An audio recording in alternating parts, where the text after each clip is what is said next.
guys, magandang araw po sa inyong lahat at welcome po muli dito sa STOI channel. So ngayong araw na ito, isang Sony 32 inches muli ang ating pong gagawin. Samahan nyo ako ngayong araw na ito. So ito po yung ating gagawin, Sony 32 inches.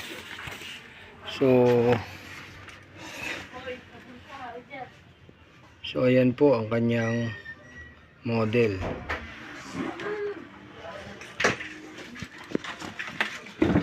Model ito na Sony.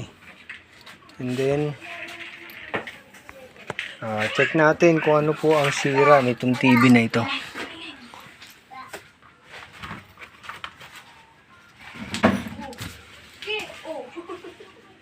So ayan, may standby tayo.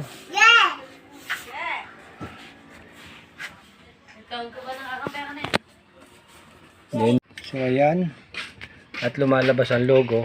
Then shutdown. Tapos blinking. Ayan. So makikita natin guys na lumalabas yung logo nitong TV na to. And then namamatay. So bilangin natin yung error niya. 1, 2, 3, 4, 5, 6. Stop. 1, 2, 3, 4, 5, 6. So pagka po ganyan ng blinking ng Sony, 6 blink, dalawa po ang pwedeng panggalingan yan, either po na LED driver, madalas po sa Sony ito. So ito po ay e-LED. Makikita natin guys, manipis siya. So e-LED ito, kaya medyo mahirap ang repair ng backlight nito. Much better kung ganito ma-encounter nyo ay palitan nyo na ng isang buo kung may makukuha kayo. So buksan natin and then tingnan natin kung kaya, ano pwede natin gawin dito. Kasi ito hindi kapareho nung una nating ginawa na yung pong una nating ginawa, direct LED po yun, D-LED. Ito sa una nating video. Ito po ay e-LED. So sa Sony po medyo mahirap po i-repair ang e-LED kasi po dikit-dikit po ang mga LED lamp niya. So buksan natin muna and then check natin kung ano ang pwede nating magawa dito. Guys, papakita ko sa inyo na yung pong resistance ng LED natin ay nagbago na po.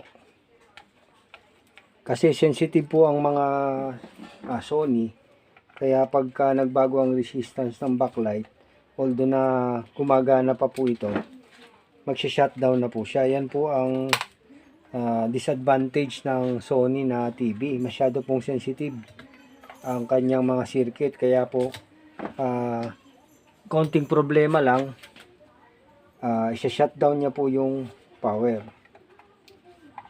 So ito susukatin natin uli ang resistance po ng ating ng ating mga LED. So ayan, papakita ko sa inyo.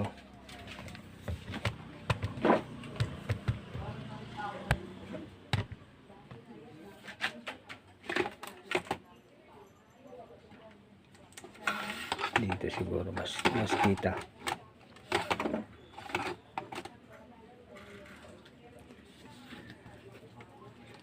Okay, so tanggalin natin itong backlight.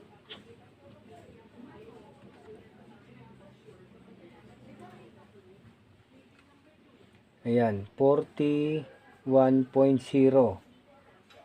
Then next,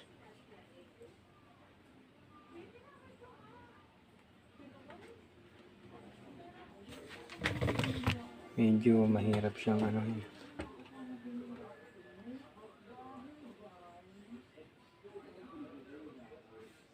41.4.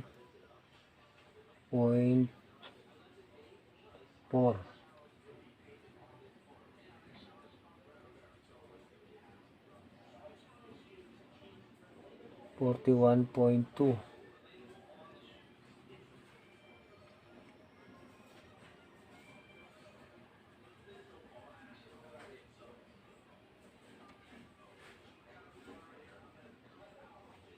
41.2, 41.2,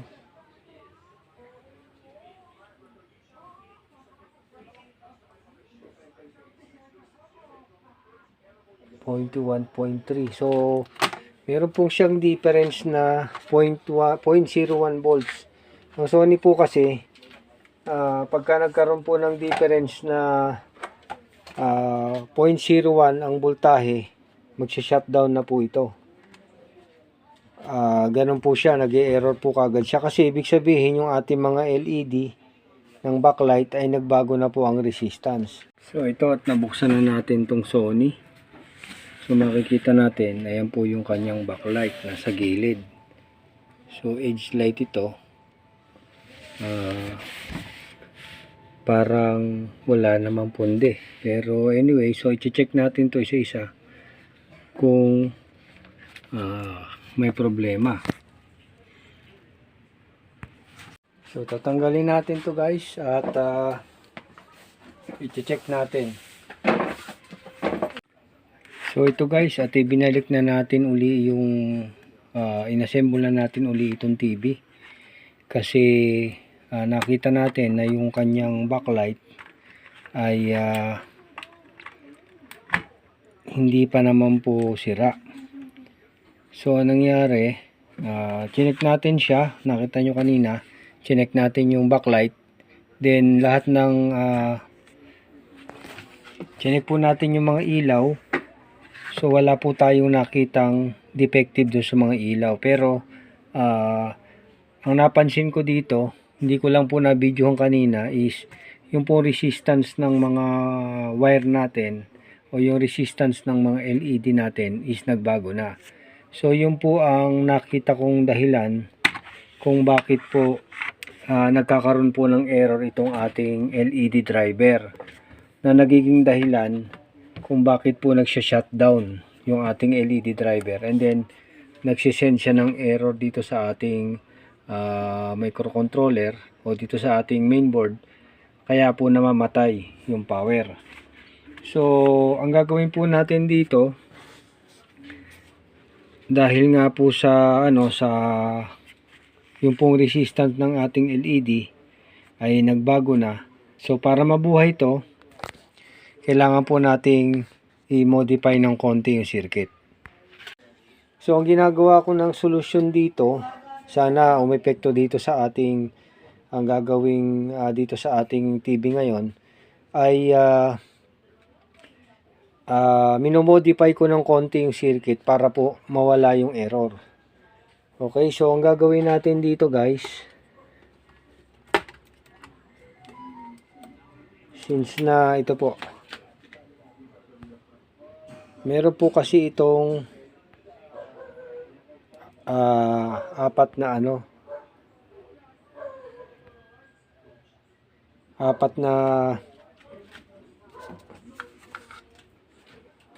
linya, o ibig sabihin apat na set ng backlight.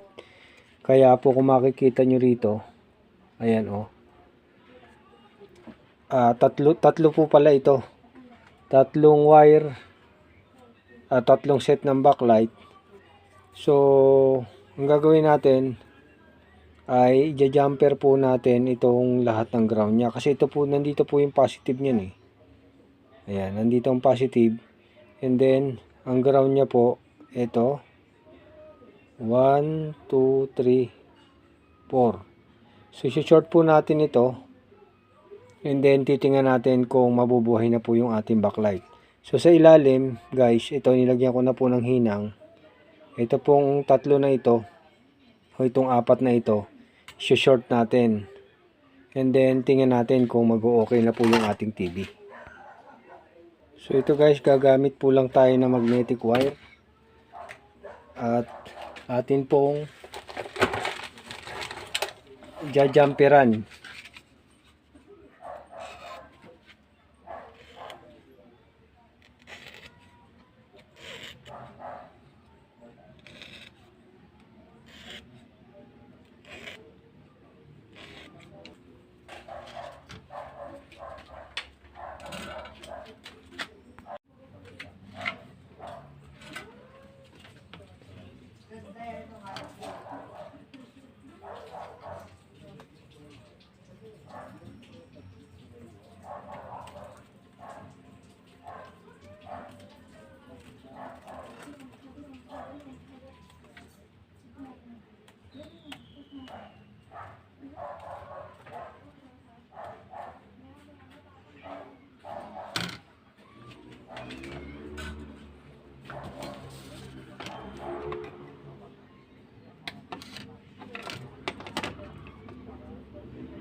So ayan guys, at nahinang na natin. So i-check natin kung nagkaroon na ng continuity yung lahat ng connection.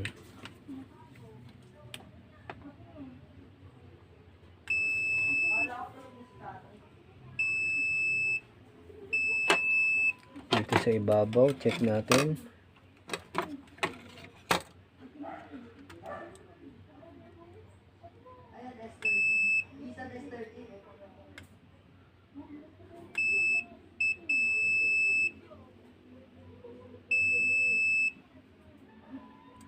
Okay, so may connection na. Ngayon, kakabit na natin ito. Kabit natin.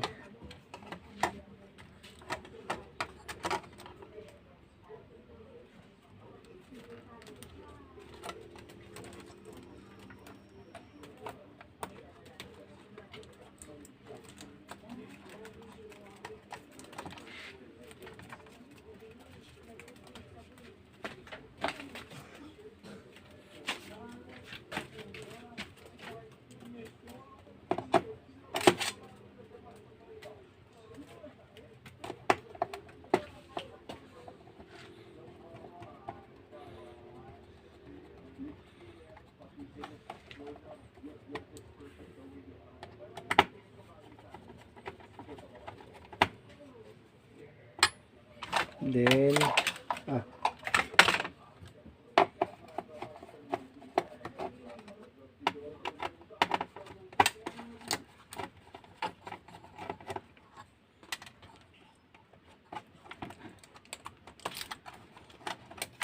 sorry guys, nakalimutan ko sabihin. Ito pala, ground kasi ito.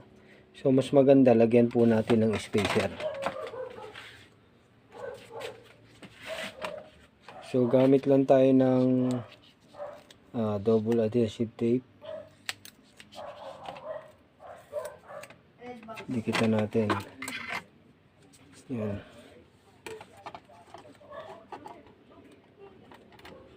Para sure tayo na hindi siya didikit sa ground.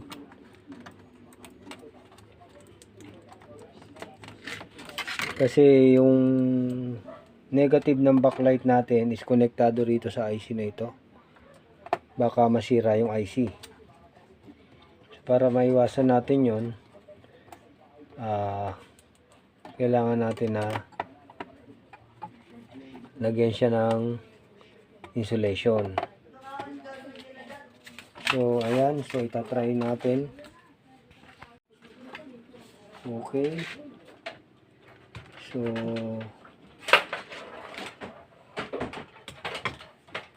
lagyan natin na supply.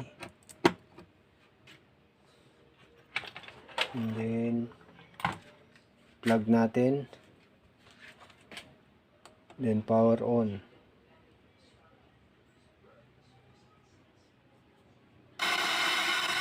So ayan guys.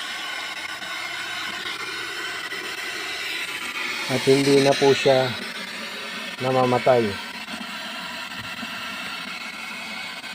Ayan, buhay na. So, ang gagawin natin dito, i-assemble natin, and then after natin ma-assemble, o i-fix natin yung mga cover niya, and then te-testingin po natin.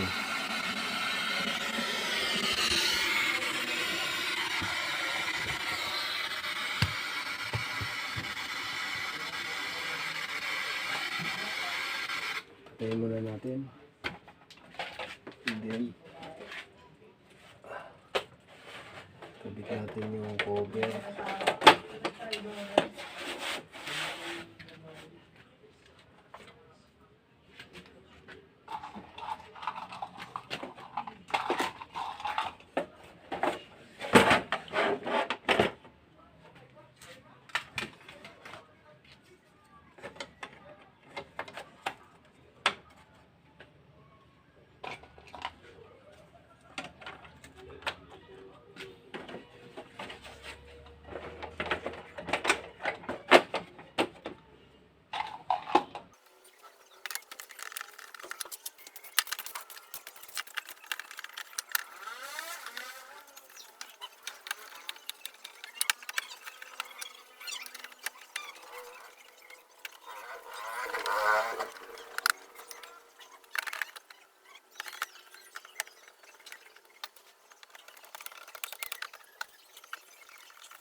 Ito yung gagawin natin yung antena.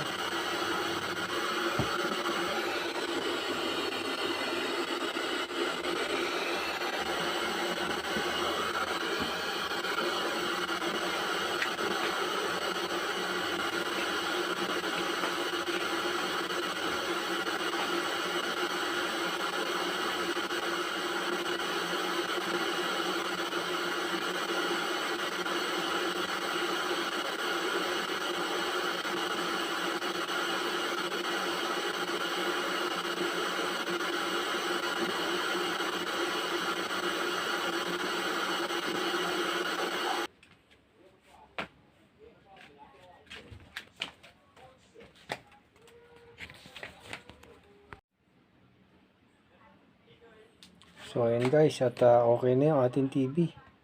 Ayan, makikita naman natin, oh, hindi na po siya namamatay.